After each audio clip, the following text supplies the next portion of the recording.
ఖచ్చితంగా చెప్తున్నాను, mechanical engineering చేసే వాళ్ళు ఖచ్చితంగా ఏఐ కూడా ప్యారలల్ గా నేర్చుకోవాలి. Mechanics combined with AI super job opportunities ఉంటాయి. Now coming to mechanical engineering. Mechanical engineering ఇక్కడ బొమ్మ చూస్తేనే మీకు అర్థమైపోతుంది కదా. Mechanical engineering belongs to machinery. Okay, so mechanical engineering is the branch of engineering that deals with designing, building and maintaining machines.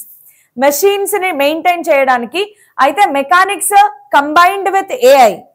ఖచ్చితంగా చెప్తున్నాను, mechanical engineering చేసే వాళ్ళు ఖచ్చితంగా ఏఐ కూడా ప్యారలల్ గా నేర్చుకోవాలి. Mechanics combined with AI super job opportunities ఉంటాయి. So వీళ్ళకి కూడా automation, renewable energy, aerospace and automotive innovations ఇక్కడ కొంచెం బాగా ఎక్కువ ఆపర్చునిటీస్ ఉంటాయి.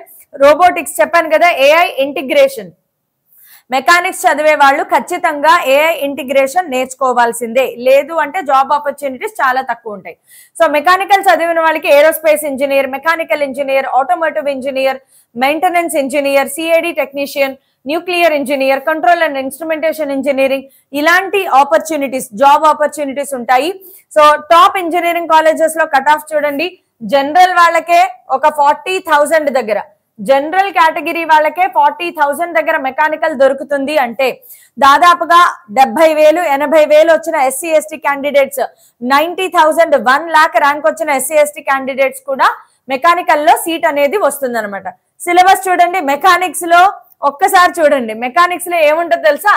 Fluid mechanics and hydraulic mechanics బీభత్సంగా ఉంటుంది అనమాట. ఇందులో బీభత్సంగా ఉంటుంది ఫ్లూయిడ్ మెకానిక్స్.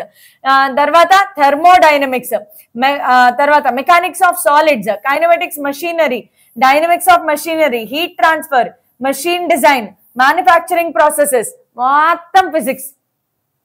సో మెకానిక్స్ అంటే అందరూ అరే ఏది లాస్ట్ బ్రాంచ్ అనుకుంటారు, కానీ చదవడానికి ఇది కూడా చాలా కష్టమే.